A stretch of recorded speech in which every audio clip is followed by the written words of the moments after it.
Turkey drone ಮೊದಲಿಗೆ China ನಿರ್ಮಿತ drone ಅಂತ ಅಂದ್ರು, ಆಮೇಲೆ ಅವರು ಅಲ್ಲ ಅದು ಚೈನಾ ನಿರ್ಮಿತ ಕ್ಷಿಪಣಿಗಳು, ಆದರೆ ಟರ್ಕಿ ನಿರ್ಮಿತ ಡ್ರೋನ್ಗಳು ಅನ್ನುವಂತನ್ನ ಅವರು ಸ್ಪಷ್ಟಪಡಿಸಿದ್ದಾರೆ.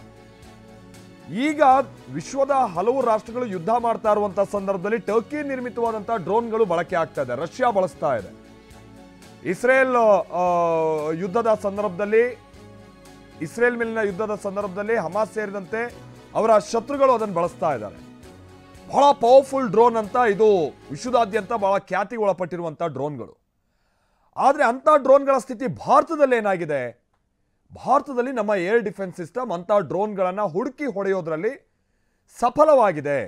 ಹಾಗಾಗಿ ವಿಶ್ವದ ಎಂಥ ಟೆಕ್ನಾಲಜಿ ಇರುವಂಥ ಡ್ರೋನ್ಗಳು, ಮಿಸೈಲ್ಗಳು ಭಾರತದ ಗಡಿ ಒಳಗೆ ನುಗ್ಗಿದ್ರೂ ಕೂಡ ನಮ್ಮ ಮಲ್ಟಿಲೇಯರ್ಡ್ ಏರ್ ಡಿಫೆನ್ಸ್ ಸಿಸ್ಟಮ್ ಹಾಗೆ ಏರ್ ಡಿಫೆನ್ಸ್ ಆಪರೇಟರ್ಸ್, ಭಾಳ ನೈಪುಣ್ಯತೆ ಹೊಂದಿರುವಂಥ ಏರ್ ಡಿಫೆನ್ಸ್ ಆಪರೇಟರ್ಸ್ ಅಂಥ ಪ್ರಯತ್ನಗಳನ್ನು ವಿಫಲಗೊಳಿಸುತ್ತವೆ ಅನ್ನುವಂಥ ಒಂದು ಮೆಸೇಜ್ ಇದು ಅನ್ನೋ ಅರ್ಥದಲ್ಲೂ ಕೂಡ ಇವತ್ತು ಸೇನಾಧಿಕಾರಿಗಳು ಪ್ರೆಸ್ ಮೀಟ್ ಮಾಡುವಂಥ ಸಂದರ್ಭದಲ್ಲಿ ಉಲ್ಲೇಖ ಮಾಡಿದ್ದಾರೆ. ಪ್ರಮುಖವಾಗಿ ಟರ್ಕಿಶ್ ಡ್ರೋನ್ಗಳ ವಿಚಾರವಾಗಿ ಅವರು ಉಲ್ಲೇಖ ಮಾಡಿದ್ದಾರೆ.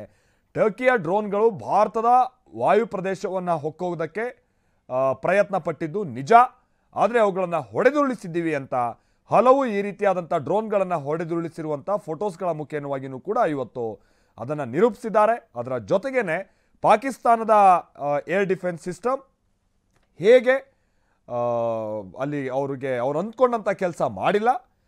ಸೇಮ್ ಟೈಮ್ ಈ PL-15 ಅಂತ ಅಂದರೆ ಚೀನಾ ನಿರ್ಮಿತವಾದಂಥ ಕ್ಷಿಪಣಿಗಳು ಭಾರತದ ಒಳಗೆ ನುಗ್ಗುವಂಥ ಸಂದರ್ಭದಲ್ಲಿ ಹೇಗೆ ನಮ್ಮ ಏರ್ ಡಿಫೆನ್ಸ್ ಸಿಸ್ಟಮ್ ಅದಕ್ಕೆ ಕೌಂಟರ್ ಆಗಿ ಅಟ್ಯಾಕ್ ಮಾಡಿವೆ ಅನ್ನುವಂಥದ್ದನ್ನು ಕೂಡ ಹೇಳಿದ್ದಾರೆ.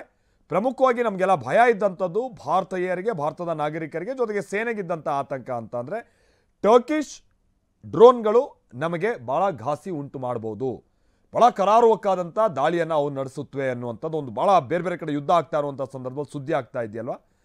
ಅದಕ್ಕೆ ತಕ್ಕ ಹಾಗೆ ಇದೇ ಟರ್ಕಿ ಪಾಕಿಸ್ತಾನಕ್ಕೆ ತನ್ನ ಡ್ರೋನ್ಗಳನ್ನು ಕಳಿಸ್ಕೊಟ್ಟಿರುವಂಥದ್ದು ಕೂಡ ಹೌದು. ಪಾಕಿಸ್ತಾನ ಅಂಥ ಡ್ರೋನ್ಗಳನ್ನು ಭಾರತದೊಳಗೆ ಕಳಿಸ್ಕೊಡೋ ಪ್ರಯತ್ನ ಪಟ್ಟಿರುವಂಥದ್ದು ಕೂಡ ಹೌದು.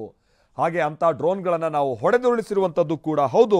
ಈ ಮುಖೇನವಾಗಿ ನಮ್ಮ ಏರ್ ಡಿಫೆನ್ಸ್ ಸಿಸ್ಟಮ್ ಅದೆಷ್ಟು ಸ್ಟ್ರಾಂಗ್ ಆಗಿದೆ, ನಮ್ಮ ಏರ್ ಡಿಫೆನ್ಸ್ ಆಪರೇಟರ್ಸ್ ಅದೆಷ್ಟು ನುರಿತವಾಗಿದ್ದಾರೆ ಅನ್ನುವಂಥದ್ದನ್ನು ನಾವು ನಿರೂಪಿಸಿದ್ವಿ ಅನ್ನುವಂಥದ್ದನ್ನು ಸೇನೆ ಇವತ್ತು ಮತ್ತೊಮ್ಮೆ ಹೇಳ್ಕೊಂಡಿದೆ.